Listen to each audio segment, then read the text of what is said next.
Hello everyone, I welcome you all to Answer Me TV. For those of you who haven't subscribed to my channel, please do so by smashing the subscribe button and turn on the notification bell so that you won't miss any of my updates.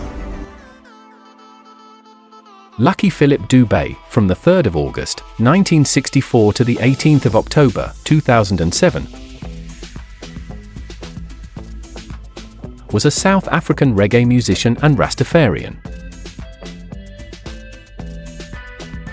His record sales across the world earned him the best-selling African Musician Prize at the 1996 World Music Awards. In his lyrics, Dube discussed issues affecting South Africans and Africans in general to a global audience. He recorded 22 albums in a 25-year period and was Africa's best-selling reggae artist of all time. Dube was murdered in the Johannesburg suburb of Rosettenville on the evening of the 18th of October, 2007. Lucky Dube was born in Ermelo, Transvaal, now New Mpumalanga, on the 3rd of August, 1964.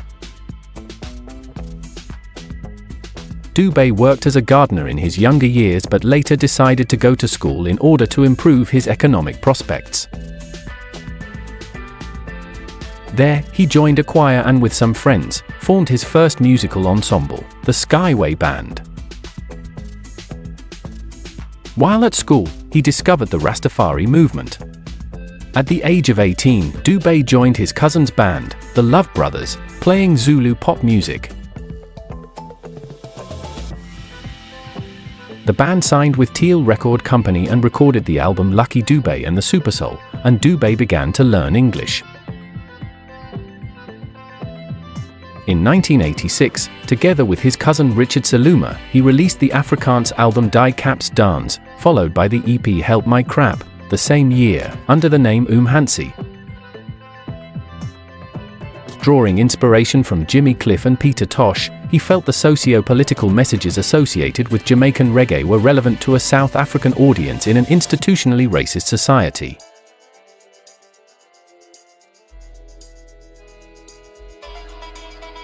He decided to try the new musical genre, and in 1984, released the mini-album Rastas Never Die. The record sold poorly, around 4,000 units, in comparison to the 30,000 units his Zulu pop music records would sell. Keen to suppress anti-apartheid activism, the regime banned the album in 1985 because of its critical lyrics, such as in the song War and Crime. Dube was not discouraged, however, and continued to perform the reggae tracks live and wrote and produced a second reggae album, Think About the Children, in 1985. It achieved platinum sales status and established Dube as a popular reggae artist in South Africa, in addition to attracting attention outside his homeland. Dube continued to release commercially successful albums. In 1989, he won 4 OKTV Awards for Prisoner, 1 for Captured Live the following year, and another 2 for House of Exile, the year after. His 1993 album, Victims, sold over 1 million copies worldwide. In 1995, he earned a worldwide recording contract with Motown. His 1995 album, Trinity, was the first release on Taboo Records after Motown's acquisition of the label. In 1996, he released the compilation album Serious Reggae Business, which led to him being named the best-selling African recording artist at the World Music Awards and the International Artist of the Year at the Ghana Music Awards. His next 3 records each won South African Music Awards. His 2006 album, Respect, earned a European release through a deal with Warner Music. Dube toured internationally, sharing stages with artists such as Sinead O'Connor, Peter Gabriel, and Sting. In addition to performing music, Dube was a sometime actor. appearing in the feature films Voice in the Dark, Getting Lucky, and Lucky Strikes Back. Dube took reggae music and used it as a platform to promote racial equality within South Africa during apartheid. He used the musical genre to frame his arguments about colonialism and the African slave trade, and how he felt that Africa should be reclaimed by the black race. On the 18th of October, 2007, Lucky Dube was killed by armed robbers in Rosettenville, a Johannesburg suburb, shortly after dropping 2 of his 7 children off at their uncle's house. Dube was driving his Chrysler 300C, which the assailants were after. On the 21st of October, 2008, Rykodisc released a compilation album entitled Retrospective, which featured many of Dube's most influential songs as well as tracks previously not released in the United States. The album celebrated Dube's music and honored the contributions he made to South Africa.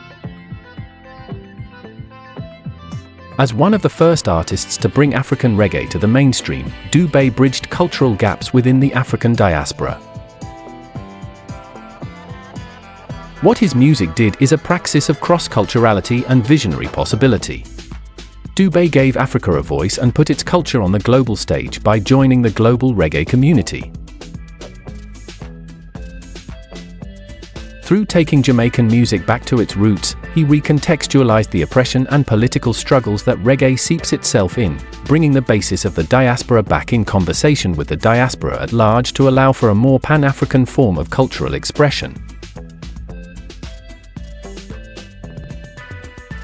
Dube's roots reggae brought African people to the table in terms of conversation about the black diaspora by mimicking Caribbean artists' assertions of African authenticity. On the 22nd of September, 2017, Gallo Records South Africa released a 25-track limited edition commemorative album titled The Times We've Shared. The album features Dube's biggest hits, exclusive performances, and 3 previously unreleased tracks.